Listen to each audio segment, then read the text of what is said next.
Yo, what is up? It is your boy Stephlyon, and today we're going to be reacting to a board gamer video because there's a conversation going on right now just before engineering comes out in 4.5, and it's about solo gameplay. I don't see how other people are thinking and talking about, does engineering really kill solo gameplay? So let's get right into this, react to it, give my opinions. I've already said most of my opinions, but let's see how it is in conjunction to other people's opinions. Hello and welcome to some more Star Citizen. Today I wanted to talk about is engineering the death of players wanting to solo larger ships, because that is a genuine concern. Yeah, some that is people are very my much most celebrate the biggest fact part of my maybe gameplay. It's harder to solo these larger ships. It's not what's intended. Some people are going to go, no, I actually want to solo them. It is intended. We just don't have all the...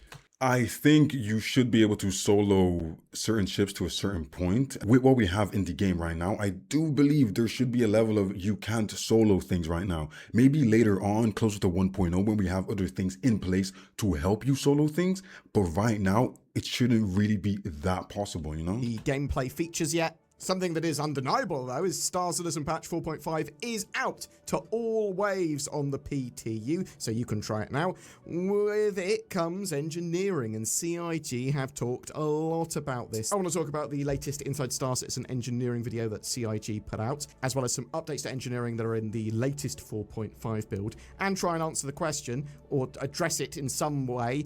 Is engineering the death of players wanting to solo? I think it's adaptation stage. You have to adapt at this by point. Themselves. So a lot of players want a proper, fun multi-crew experience in Star Citizen. It's been pretty limited until now. Pilots and gunners, pretty much. Yeah, that's how you... But okay, we're saying we want a more like multi-crew experience, but does engineering cut it? Does having to stop fires, does it cut it? Or does there need to be more to make it more? And what else could there be? In my opinion, it's like, I feel like this adds a little bit to the dynamic, but what else could there be to make a multi-crew thing really fun? Unless you have a mothership and everyone goes out and has their duo, trio, or solo gameplay out in the verse, and you all converge to this one place, kind of like a base. You all converge back to the mothership, and you all land, you all dock or whatever, and you all come in and talk and have all your conversations. The mothership moves off, you do a big battle, and then the next day or the next hour, everyone goes off again, does their own thing and comes back. I feel like multi-crew doesn't have to be we are all manning this ship at the same time all the time. I don't feel like that's the essence of like multi-crew. Maybe I just have a little bit different because I'm more of a solo player, but I don't feel like multi-crew has to be, we have to be in this big ass Idris. There has to be like 60 of us. We have to be all manned at a station, and we all have to have something to do. I feel like that's just a little bit overkill. Run a larger ship, you have pilots, you have gunners, maybe a co-pilot managing some systems. But engineering opens that up to much more gameplay, a true multi-crew experience. Some people want to solo ships. What about players that want to fly those big ships by themselves, or maybe just with one mate? Could engineering make this non-viable? Well, in some situations, almost certainly. Capital ship combat, for if you're doing a capital ship, that's your own business, that's your own fault. Like, I would never think of me being solo, or even if I had one or two friends to go do a capital ship solo for combat. Come on, that would never be, that's never a thing that should happen. I've tried it once with the Polaris, and I'm like, I shouldn't be able to do this. It almost felt like my body just said, this is wrong, this shouldn't be happening. Example, but it's probably not impossible.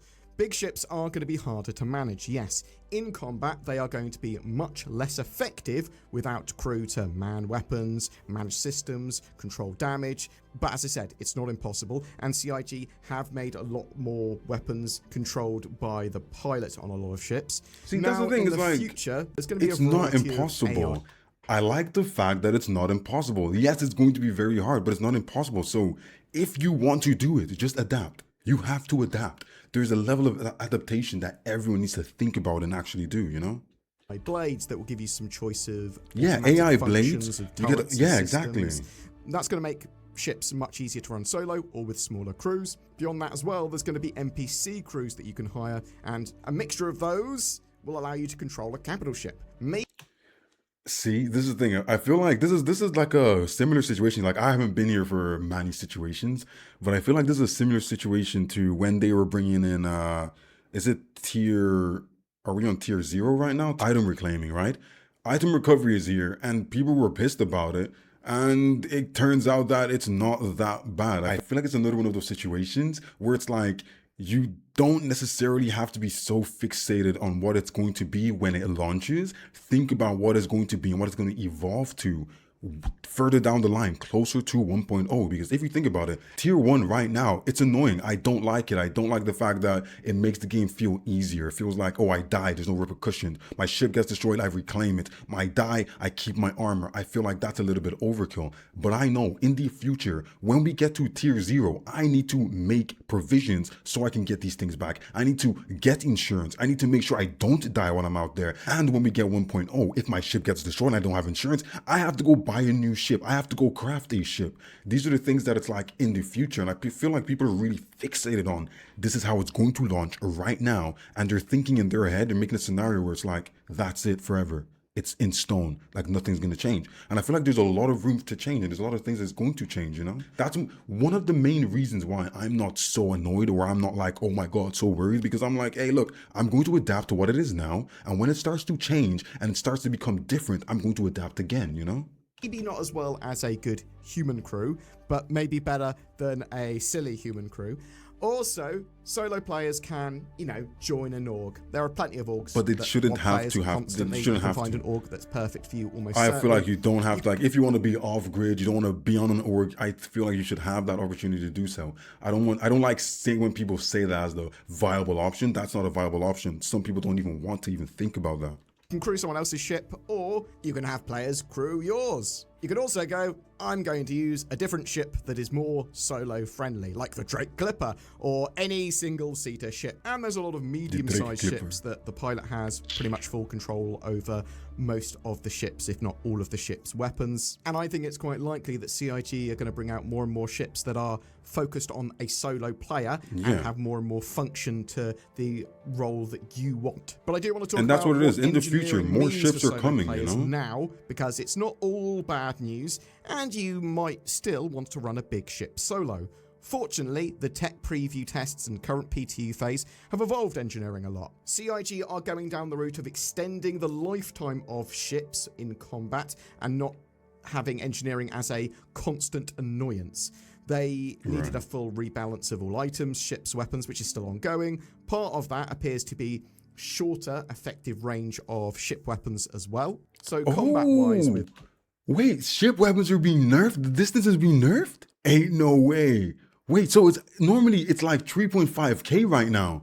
So you're nerfing the distance you can shoot people at? Engineering, you might be targeting specific components. So you have to get closer to fight now. Level of redundancy now, so only 2 of your shield generators are going to be running at once. You are probably going to have more of an idea of where enemies are going to be trying to attack you or trying to focus fire, but with players able to so now you can boom. So if you know, okay, my power plant, all my components are in this spot, you know to maneuver that point away from other people. I guess it's going to mean your pilot needs to know the ship. If you're piloting a ship, if you're the captain of a ship, you need to know your ship now, especially if it's a big ship, because you need to be able to say, get this part of the ship away from those guns. That is actually going to add another dynamic to actual dogfighting combat. Your shields and power plants, that might be bad for solo players, although there's more going on here. Fires. They're just bad for solo players, right? Because if you have a fire that spreads over your ship while you're busy or unable to get away from the pilot chair,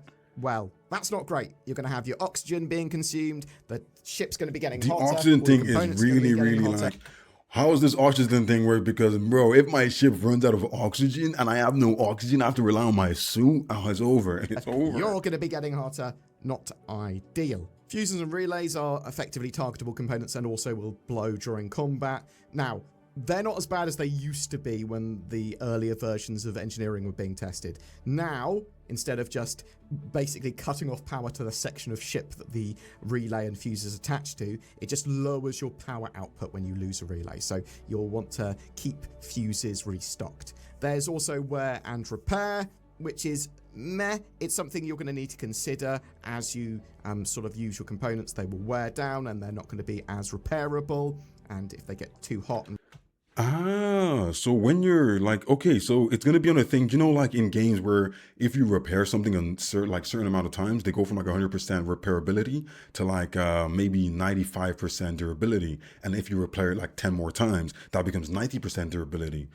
is that's what's going to happen to our components, which I am not mad about. If you think about it, it's going to be a money sink. Once every your component gets like 10%, you have no choice but to buy a new one or go to a station and fully repair it. And will they actually let us keep them? Let's say our device is on 20% after we've repaired so many times.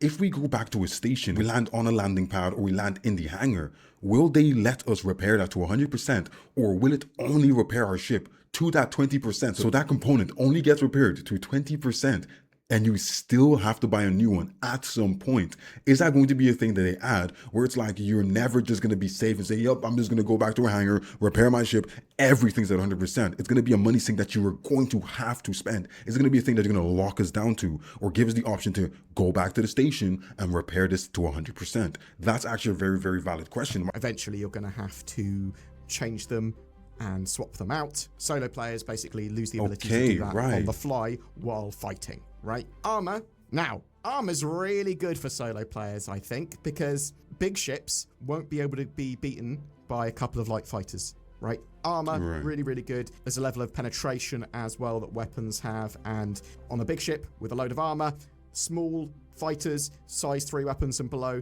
not going to have much effect, if any, against that. Over a long period of time, they will, and obviously you've got your shields. Okay, right. I was gonna say, I feel like there should be a level of damage you can do over a long period of time.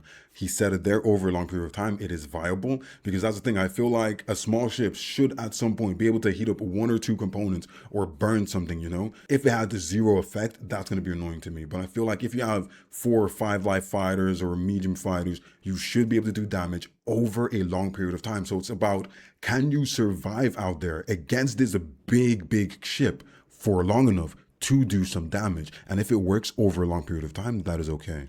As well, there's some other cool stuff for solo pilots, right? Loadouts are going to start to matter a lot more. So you want to choose components and loadouts. I have to start thinking about loadouts. So that's scary. That's going to be AI blades for turret automation or automatic countermeasure firing. But there's going to probably be more and more components that go, oh, these are better for long periods of time and are very reliable components that aren't going to catch fire. So components, okay, so the components being too hot, having more HP, all of that's going to really matter now. Okay, damn, I'm gonna have to start getting really into that stuff. PDCs as well, the point defense turrets, point defense cannons, whatever you want to call them, they rock for solo players because they give you a little taste of what AI blades might be like. They shoot incoming missiles, torpedoes, small ships, and since the latest 4.5 PTU patch, PDCs will now target and shoot bombs even if they're not hostile, which is essential because those bombs might not be hostile until they actually land. I want to jump into the Inside Star Citizen engineering. Okay, so that means they shoot bombs as well? Talk about that kind of gameplay they were talking there and how that might affect solo players. I mean, engineering is going to affect everyone, right? But engineering's... See, that's the major thing. The major thing that I feel like some people are missing is it's going to affect everyone, not just you as a solo player. It's going to affect everyone. I've seen some people even tell me, it's like, I've been here a year and they saw me struggling to learn the game when I first started for a couple of episodes. And then I started getting into it and I finally figured a lot of things out. Now they're going to feel like me. When engineering comes in, they're going to feel like me because we all have to relearn the game. And that's okay, you know? We're still learning, we're still alpha, we're still building.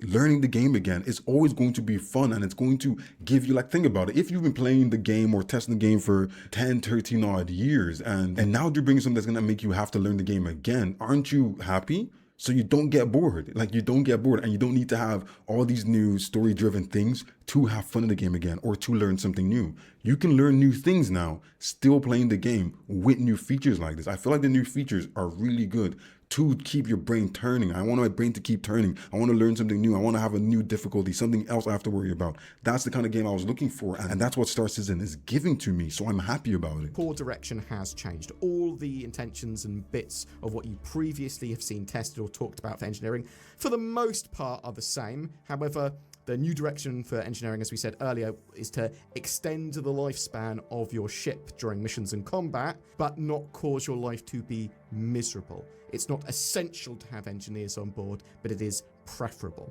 And it's going to be pretty important on larger ships, because being able to extend the life of them, being able to keep the systems firing, being able to swap components out is going to be great at keeping them in the fight, and that just means I was going to show you what components are about to get cooked. Less of your crew getting beaten. Now, interestingly, is it better to bring 2 crewed Idris to a battle or 4 solo Idris to a battle? There are questions like that that are really interesting and will obviously play out in different ways based on a load of different factors. But in Star Citizen with engineering, they want to give you stuff to do, but they don't want it to be critical, busy work that's boring.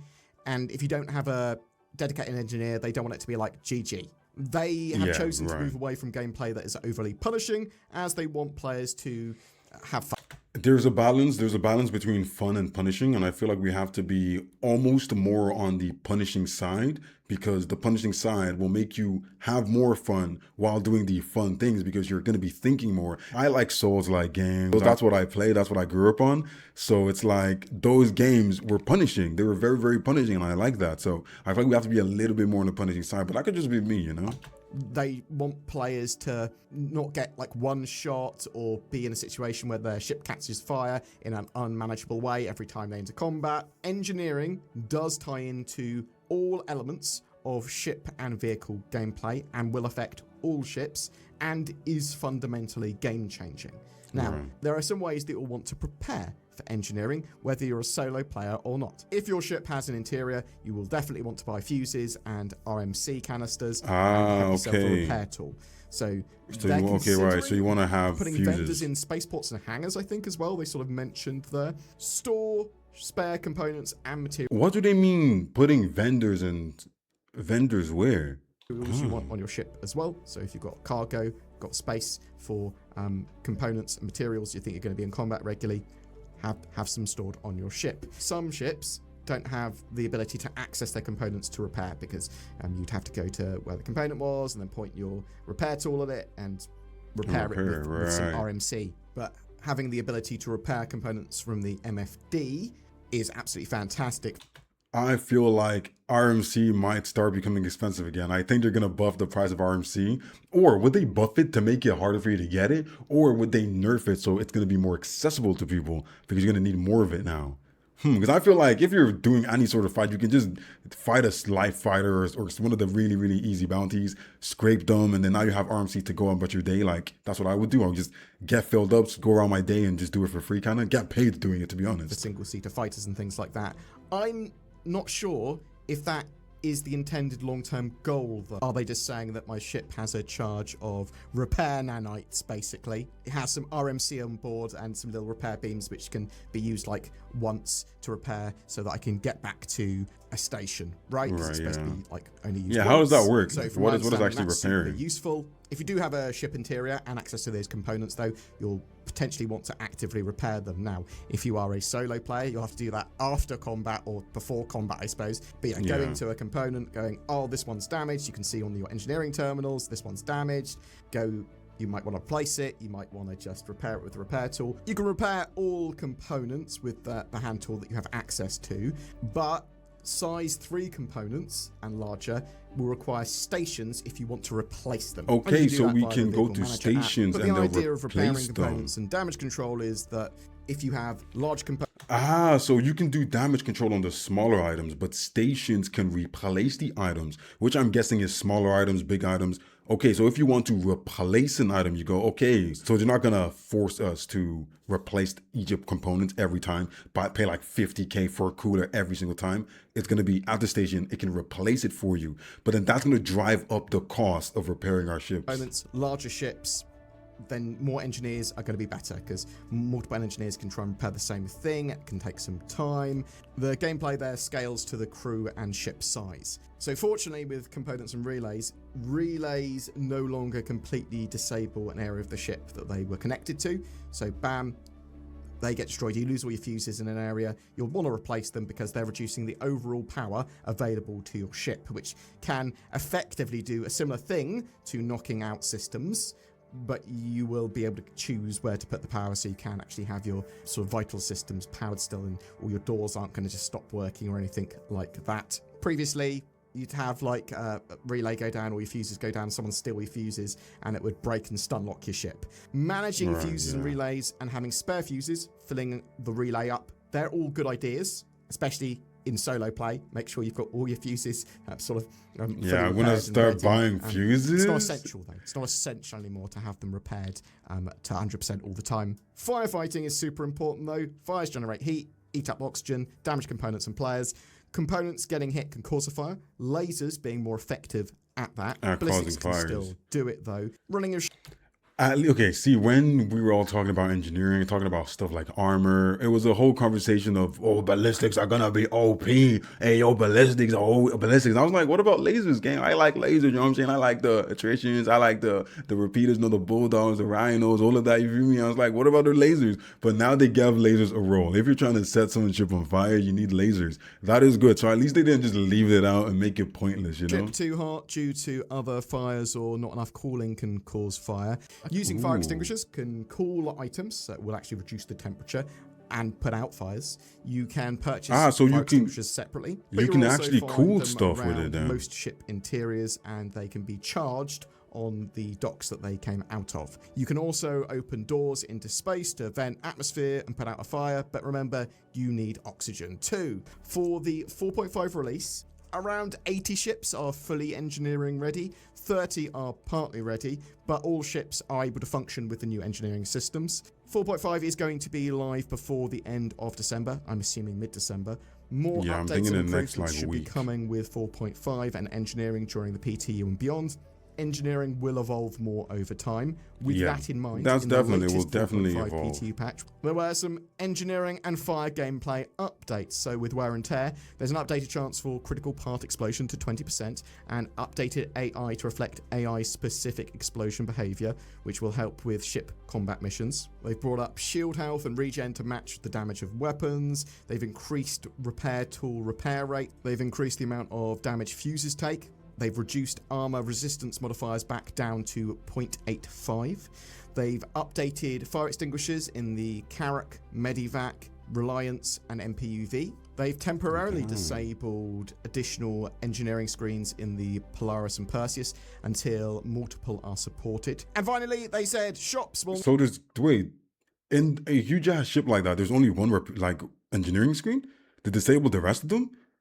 That's a little bit bogus. Now only sell fully filled RMC canisters. Oh, boom! That's it for today's video. Fully I'm super filled, to know so no longer is empties. Engineering the death of players wanting to solo larger ships?